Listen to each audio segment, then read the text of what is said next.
Hello అండి. Welcome to మన home style channel. ఈరోజు చికెన్ పకోడీ ఎలా తయారు చేయాలో నేర్చుకుందాము. దానికి ముందుగా చికెన్‌ని కడిగి ఆహ్, వాష్ చేసుకొని పక్కన పెట్టుకొని దాంట్లో కారం, కొంచెం గరం మసాలా, మన టేస్ట్‌కి తగ్గట్టు గరం మసాలా, దాంట్లో కొంచెం చికెన్ మసాలా కూడా యాడ్ చేసుకుంటే చాలా బావుంటది. అందుకని నేను కొంచెం చికెన్ మసాలా యాడ్ చేశాను. తర్వాత మన రుచికి తగ్గట్టు సాల్ట్. సాల్టు అడ్జస్ట్ చేసుకొని ఏసుకోండి. తర్వాత కొంచెం పసుపు యాడ్ చేశాను.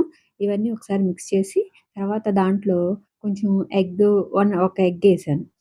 దాన్ని బాగా కలుపుకుంటూ చికెన్ పీసెస్ అంతటికి గూడా బాగా పట్టేలాగా కలుపుకుంటూ మంచిగా మసాజ్ చేసినట్లు చేయాలి. తర్వాత 2 స్పూన్ల కార్న్ ఫ్లోర్ ఏసాను. కార్న్ ఫ్లోర్ ఎందుకు అంటే అది బైండింగ్‌కి యూజ్ అవుతది. ఆహ్, ముక్కకి మంచిగా పట్టుకొని ఫ్రై అయినప్పుడు టేస్ట్ బావుంటది. అందుకని ఒక 2 స్పూన్లు కార్న్ ఫ్లోర్ ఏసాను. మనకి కావాలంటే దీంట్లో కొంచెం శనగపిండి ఒక స్పూన్ ఏసుకోవచ్చు. లేదంటే బియ్యం పిండి కూడా ఒక స్పూన్ ఏసుకోవచ్చు. అది క్రిస్పీగా వస్తది. బియ్యం పిండేసుకుంటే క్రిస్పీగా వస్తది. నెక్స్టొచ్చేసి ఒక ఫుల్ లెమన్ను కట్ చేసి అందులో ఏసేస్తున్నాను. తర్వాతొచ్చేసి అల్లం వెల్లిపాయ పేస్ట్. మన అల్లం వెల్లిపాయ పేస్ట్ ఏసుకొని కూడా మళ్ళీ బాగా మిక్స్ చేసుకొని పక్కన పెట్టుకుంటే మనకి ఒక 2 అవర్స్ అట్లా మ్యారినేట్ చేసుకుంటే చాలా బావుంటది. నెక్స్టు కడాయి ఒకటి పెట్టుకొని స్టవ్ మీద దాంట్లో కొంచెం ఆయిల్ వేసి దాన్ని కొంచెం వేడెక్కనివ్వాలి. ఈలోపు మనం ఇందాక కలిపి పెట్టుకున్న చికెన్ పీసెస్‌లోకి కాజు కూడా యాడ్ చేసి కలిపేసుకొని రెడీగా పెట్టుకుంటే బావుంటది. అంతకుముందే యేసుకుంటే ఏమవుతదంటే అవి మెత్తగా అవుతాయని నేను తర్వాత యేస్తున్నాను. తర్వాత వన్ బై వన్ అట్లా పీసెస్ అన్నిటిని మనం ఆయిల్‌లోకి యేసుకొని వెంటనే గరిటె పెట్టి కదపకుండా అలా వదిలేసి కొంచెం సేపు తర్వాత కొంచెం కదిలిస్తే కిందకి అంటుకోకుండా మంచిగా వస్తాయి.